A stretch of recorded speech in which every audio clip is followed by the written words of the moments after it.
안녕하세요. 잠들기 전 영화 생각, 잠들 생각입니다. 오늘은 2018년에 개봉한 영화 팬텀 스레드에 대한 생각을 나눠볼까 해요. 누군가를 만나서 그 사람과 사귀게 됐는데 이 사람은 나와 참 많이 다르네 하고 느껴본 적 있으신가요? 사실 연애 초반에는 서로에 대한 스파크에 가려 그런 것들이 잘 안 보이게 되죠. 그런데 시간이 지나면서 처음에 불꽃이 식을 때쯤이 되면 그런 것들이 이제 눈에 들어오게 되잖아요. 그러면 어떻게 해야 할지 좀 당황도 되고요. 이 영화 속 두 인물, 남자와 여자도 그래요. 남자는 어떤 세계 사람이고 여자는 다른 세계 사람이에요. 둘은 참 다르죠.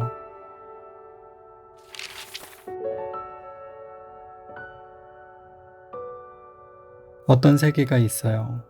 모든 것이 질서정연한 세계예요. 이 세계의 주인은 작은 것 하나에도 정해진 자기 생각이 있고 취향이 있어요. 그의 세계에서 대부분의 것들은 이미 검증된 것이고 그 때문에 새로움에 대한 여지는 그리 많지 않아요. 하지만 이 세계의 정교하게 짜여 있는 질서는 어떤 문제든 나름대로 해결할 수 있도록 도와줘요. 기민하게 대처할 수 있고 안전한 거죠. 그 때문에 이 질서를 만든 주인공은 자신만만해요. 스스로 강하다고 생각해요. 그리고 이런 자각은 이 질서를 더욱 단단하게 만들어줘요. 하지만 안타깝게도 시간이 지나면서 점점 더 단단해질 질서는 만족스럽지 않을 때가 있어요. 예를 들어, 이 질서의 단단함이 더 이상 발전하지 않는 정체로 느껴지는 거예요. 나의 질서가 강해질수록 그 질서 안에서 포근할 줄로만 알았는데 언젠가부터 뭔가 허전함을 느끼게 되는 거죠. 이 허전함이 뭘까 하면서 늘 나를 채워줄 무언가를 찾게 돼요. 가끔 내가 가지고 있던 질서가 혹시 틀린 것은 아닌지 의심이 들기도 해요. 하지만 그렇다고 이걸 들켜서는 안 돼요. 약점을 보이면 나를 지탱하고 있는 것이 무너질 것 같기 때문이에요. 왜냐면 나의 세계는 그만큼 이 질서라는 것에 의존하고 있기 때문이죠.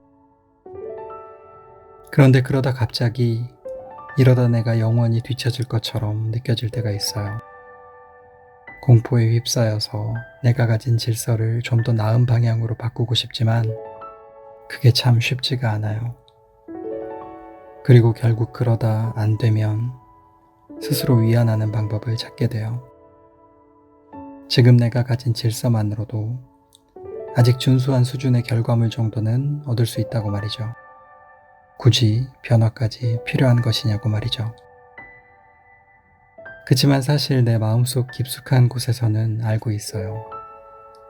그렇게 당장은 넘기더라도 변화에 대한, 새로움에 대한 갈증은 결국 해소되지 않을 거라는 걸 말이죠.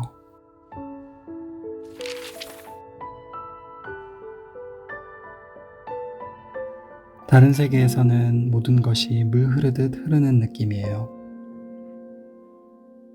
정해진 규칙 같은 건 없고 상황의 변화에 따라 유연하게 맞춰 같이 변화해요. 그래서인지 그동안 많이 축적된 것은 없어요. 한 가지 방향으로 힘이 집중되어 본 적이 없기 때문이죠. 하지만 이 세계의 주인공의 눈과 귀는 늘 열려 있고 주변을 관찰하고 있어요. 그래서 어떤 역할도 할 수 있고 쉽게 배울 수 있어요. 늘 호기심이 많고 질문이 많죠. 원래 그렇다고 얘기되는 것들에 늘 왜라고 물어봐요. 이 질문들은 어떤 이에게는 달갑지 않을 수 있어요. 스스로 이미 많은 경험이 있다고 생각하거나 어떤 부분에 대해서 이미 충분히 심사숙고해봤다고 생각하는 사람들은 어떤 상황에 대한 그들만의 정해진 답을 가지고 있는 경우가 있어요. 그들이 만들어 놓은 답에 대해 질문을 하는 것은 그들에게 약간 공격적으로 들릴 때가 있어요.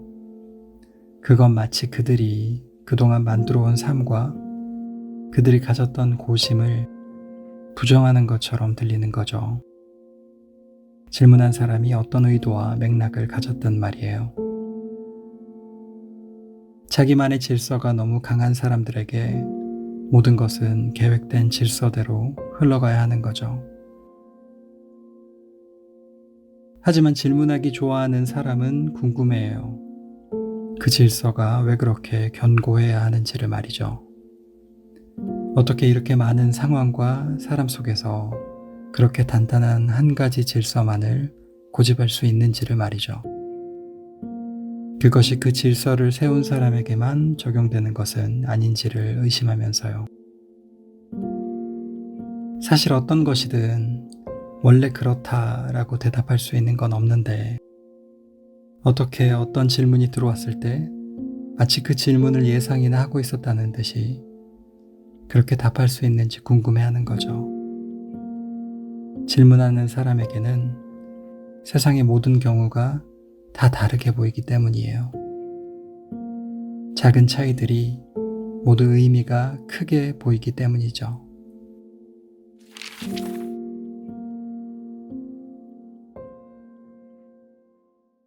다행인 건 질문하기 좋아하는 사람이 던지는 예민한 질문들이, 작은 차이들에 대한 그 질문들이 질서 만들기를 좋아하는 사람에게도 결과적으로 도움이 될 수 있다는 점인 것 같아요. 문제는 질서 만들기 좋아하는 사람에게 이 도움이 처음에는 매우 고통스럽게 느껴질 수 있다는 거죠. 그건 마치 그들의 껍질, 갑옷을 깨는 것과 같은 고통과 두려움을 주기 때문이에요. 내가 이미 세워놓은 단단한 질서를 깨고 그 안에 내가 가진 가장 약한 모습을 드러내는 것 같은 느낌을 주는 거죠. 그렇게 내 질서를 잃어버린 나는 이제 아무것도 남지 않을까 불안하게 돼요. 질서는 내 그간 노력의 증명이었고 그게 내 존재의 증명이었으니까요. 그렇기 때문에 가장 아름다운 순간은 질서를 만든 사람이 그 질서에 대해 질문하고 도전해 줄 사람을 스스로 찾을 때인 것 같아요. 내가 이룩해 놓은 그동안의 질서를 다른 시선으로 바라보고 검증해 볼 용기가 날 때인 거죠.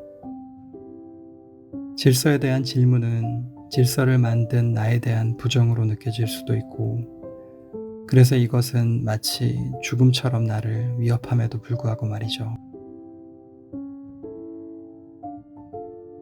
어떻게 보면 하나의 질서에만 갇히는 것은 마치 어리광을 부리고 있는 것과 같다는 생각도 들어요. 이미 가지고 있는 것만 손에 꼭 쥔 채 시야가 좁아지고 그것을 놓치지 않으려고 목소리는 높아지는 거죠.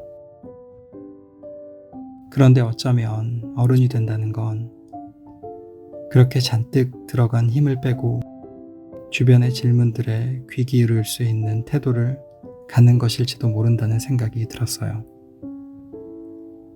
그 질문을 듣는 것이 처음에는 고통스럽고 나의 치부를 보이는 것에 위협을 느끼더라도 말이에요. 스스로 그런 죽음 같은 경험을 선택할 수 있는 건 참 대단한 용기라고 생각해요. 그리고 내 질서의 강함을 자부했던 누군가가 그렇게 스스로 무너짐을 택했다면, 그리고 그 무너짐이 새로운 강함에 대한 열망에서 시작된 거라면 결코 그가 영원히 죽어 있을 일은 없을 거라 생각해요. 반드시 다시 살아날 거라 생각해요. 몇 번이고 다시 더 새로운 강함으로 말이죠. 오늘은 영화의 등장인물 이름이 한 번도 안 나왔네요. 그렇지만 영화를 보신 분들은 누가 누구인지 다 아실 것 같아요. 오늘 영화 팬텀 스레드에 대한 생각은 여기까지였어요. 좋은 밤 되세요.